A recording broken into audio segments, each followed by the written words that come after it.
Olá, bom dia.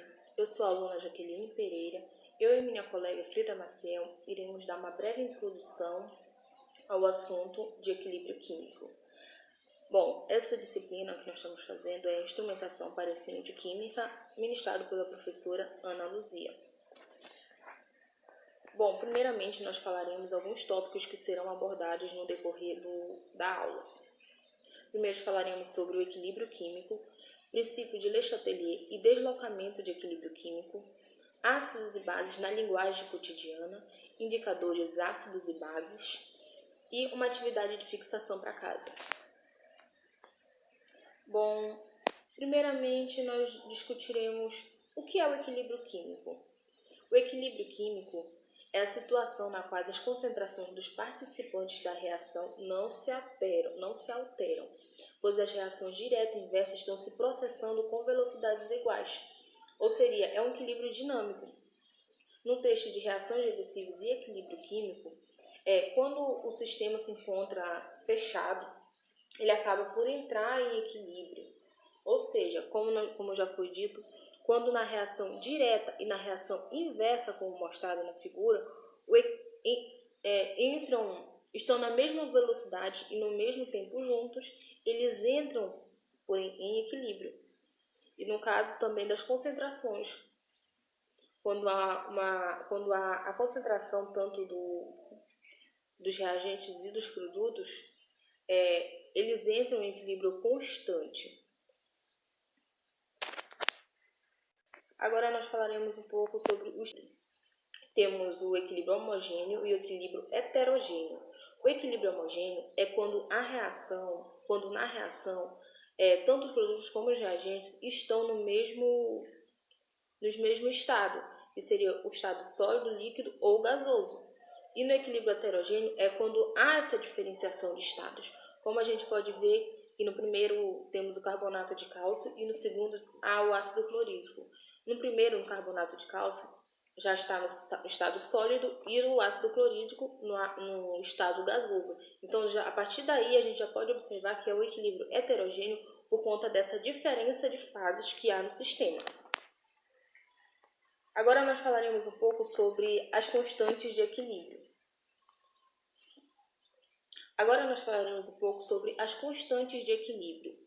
Temos aqui uma reação genérica que nós utilizaremos para definir Kc e Kp. A constante de equilíbrio Kc, ela é em relação à concentração tanto dos produtos quanto dos reagentes. Kc, ele é a concentração dos produtos elevado ao coeficiente na equação balanceada, ou seja, A, B, C e D minúsculos são esses coeficientes, e A, B, C e D maiúsculo são os produtos. Como o Kc é produtos sobre os reagentes, nós podemos ver aqui nessa segunda equação que C maiúsculo, ou seja, a concentração dos produtos é elevado ao seu coeficiente. E embaixo a concentração dos reagentes é elevada ao seu coeficiente também. Kp, ele é a concentração em relação às pressões parciais. Geralmente é utilizado para o estado gasoso, quando há um equilíbrio homogêneo, onde só está no estado gasoso. No caso, só está em uma fase. E também o Kc é levado em consideração que há dois momentos que eles não levam em consideração na sua equação. Ou seja, as substâncias sólidos puros e as substâncias aquosas. Nós temos como exemplo aqui a calcinação do carbonato de cálcio no estado sólido.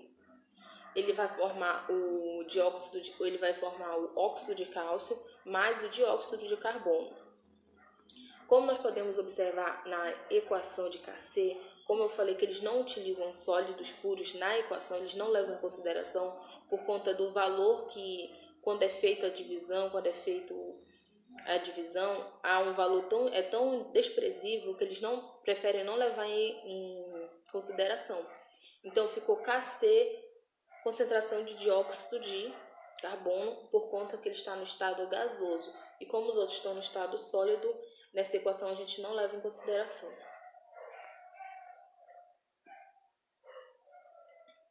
Bom, agora nós vamos falar um pouco sobre o princípio de Le Chatelier.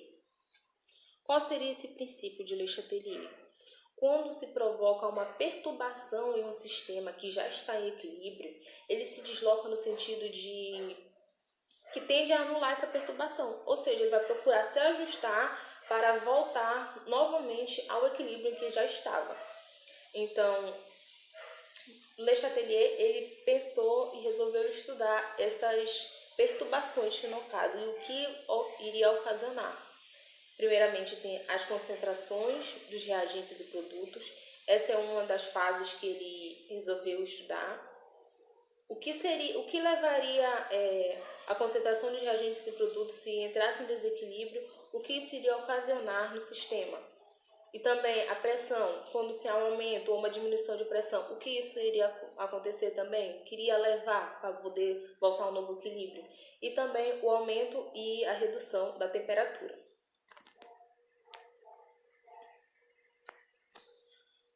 Bom, aí aqui nós temos o deslocamento do equilíbrio, levando em consideração a concentração dos produtos e dos reagentes.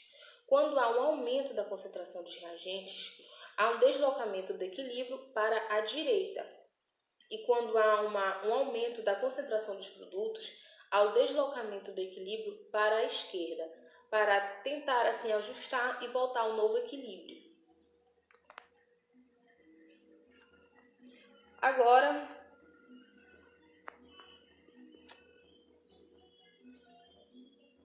nós temos também agora a influência da pressão no equilíbrio. Quando há um aumento da pressão, haverá uma contração do volume, ou seja, uma diminuição do volume. E esse equilíbrio ele vai se deslocar para o lado com menor número de mols, com menor volume. E quando há uma diminuição da pressão, haverá uma expansão do volume. O equilíbrio ele vai deslocar-se para o lado de maior volume, com maior número de mols, para poder se estabilizar novamente. E qual seria a influência da temperatura no equilíbrio químico? Bom, quando há um aumento da temperatura, há uma reação endotérmica, e quando há uma redução da temperatura, há uma reação exotérmica, ou seja, vai ser uma reação dentro do equilíbrio, uma liberação de energia dentro do equilíbrio, para poder se ajustar e voltar ao equilíbrio constante que estava. Bom, Olá, eu me chamo Frida Maciel e eu vou falar um pouco sobre os ácidos e bases, onde mesmo são funções químicas que são consideradas opostas. Isso porque as suas propriedades elas costumam ser inversas, ou seja, os ácidos e bases são dois grupos químicos relacionados entre si e eles têm várias utilidades na indústria, eles estão muito presentes no nosso cotidiano. E para ser mais específico, eu irei falar, né, sobre os ácidos bases na linguagem cotidiana. Por exemplo, se a gente considerar os alimentos presentes no nosso cotidiano, que são ácidos, no caso, a gente vai ver que o gosto deles é azedo, como o caso do limão. E outros exemplos, né, de ácidos seriam o ácido acético, que estão no vinagre, e o ácido lático presente no leite, e o ácido cítrico nas frutas cítricas, no caso do abacaxi e do tomate. Alguns ácidos eles são tão fortes que eles conseguem corroer ou decompor metais. Não se deve jamais encostar neles nem os colocar na boca. Um exemplo é o ácido sulfúrico, usado para fazer fertilizantes, tinturas e medicamentos também.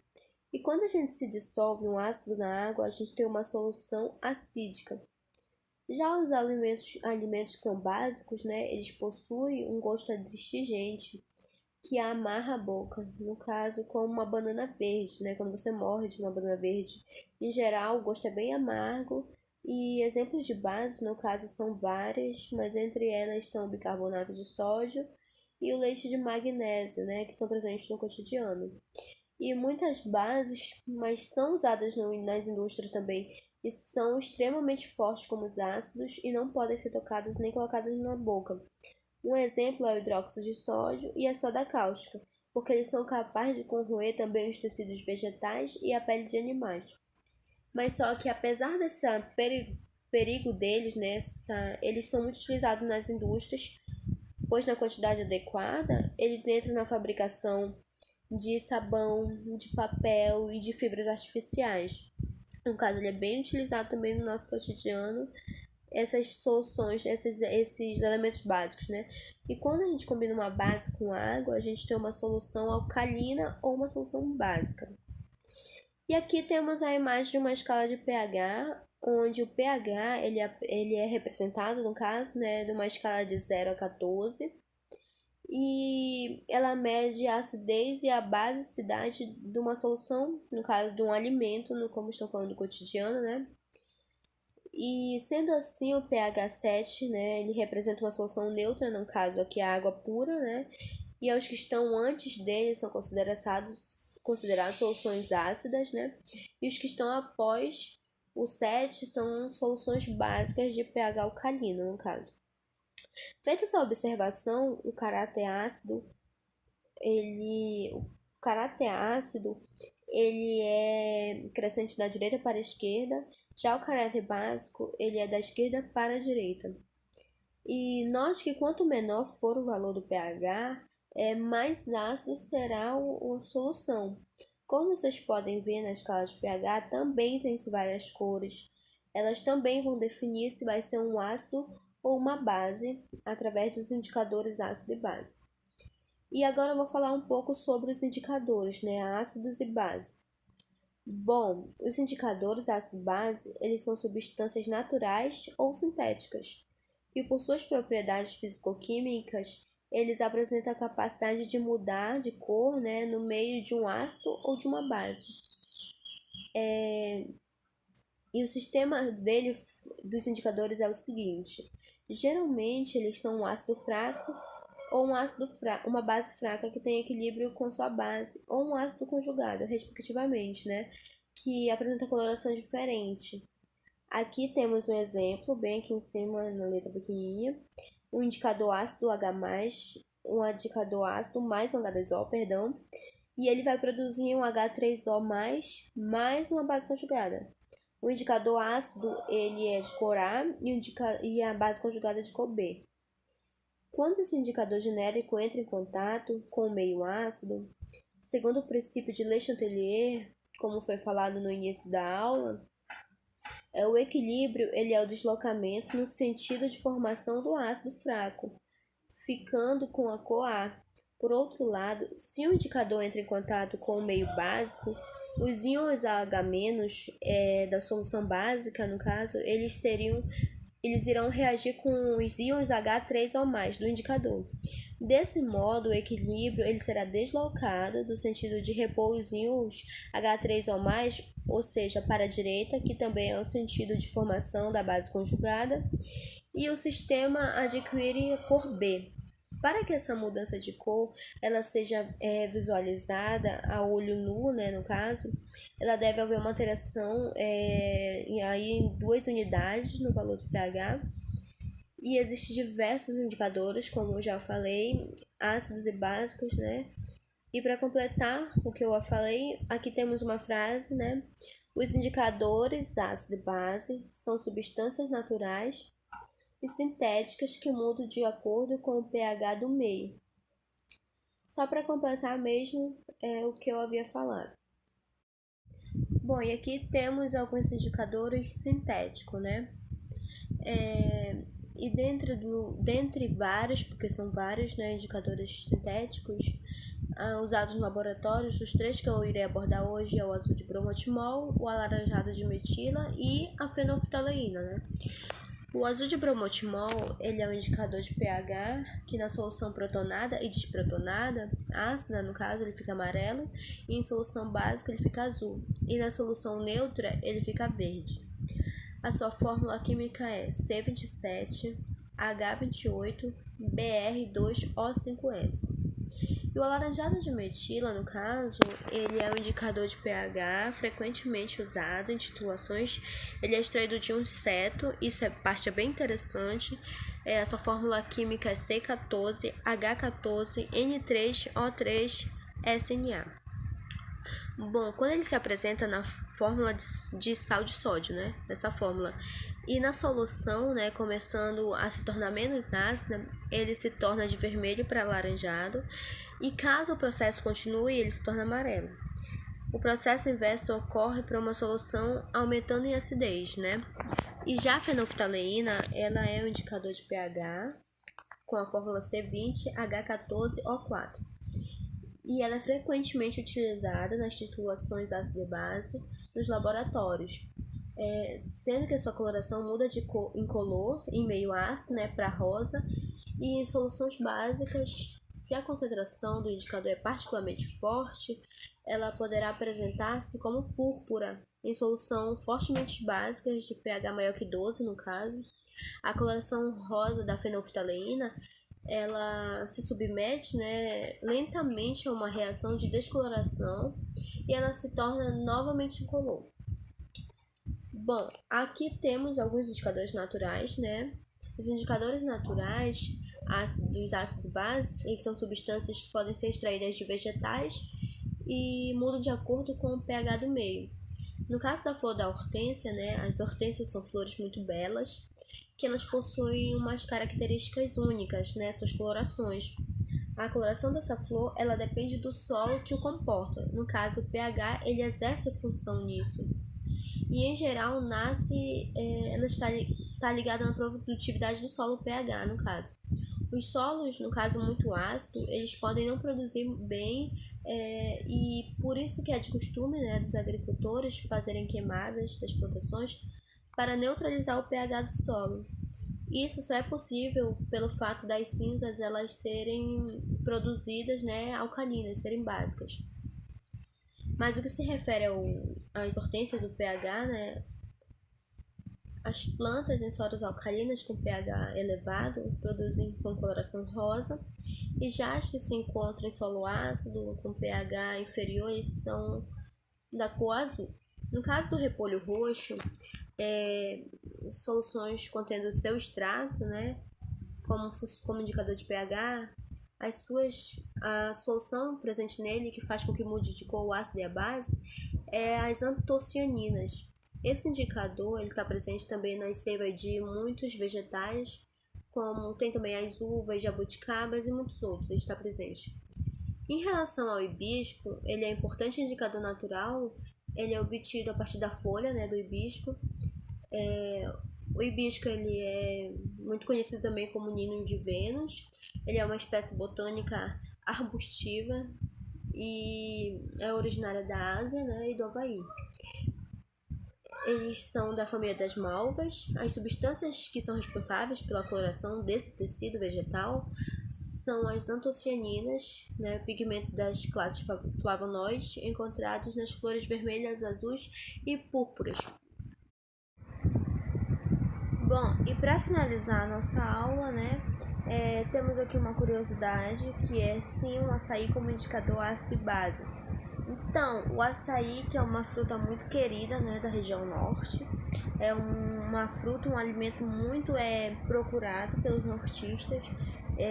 Então aí a gente vai estar contextualizando com a região norte, né, um alimento que é usado diariamente, né, que muitas pessoas consomem quase todos os dias. Eu amo açaí, então ele pode ser sim usado como indicador ácido e base. Tem vários experimentos que comprovam que ele é um indicador natural ácido e base, de ácido e base, né?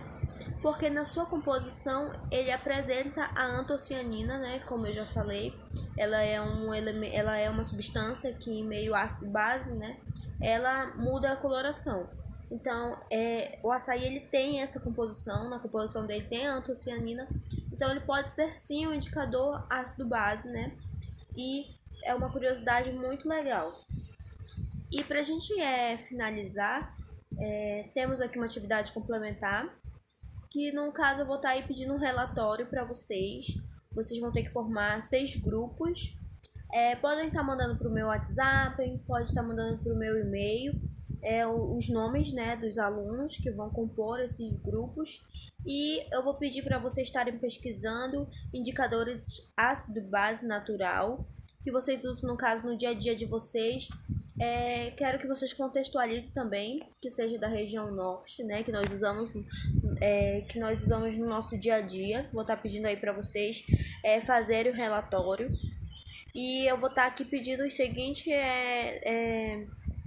requisitos, né? O seguinte modelo para vocês. Vai ter que ter a capa, vai ter que ter a introdução, o desenvolvimento, os resultados de discussões, vai ter a conclusão e eu vou pedir as referências também.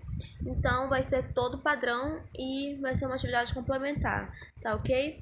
E essas aqui foram as referências que foram usadas para a elaboração da aula. Muito obrigada pela atenção de vocês e eu espero que tenham compreendido o conteúdo que lhes foi passado.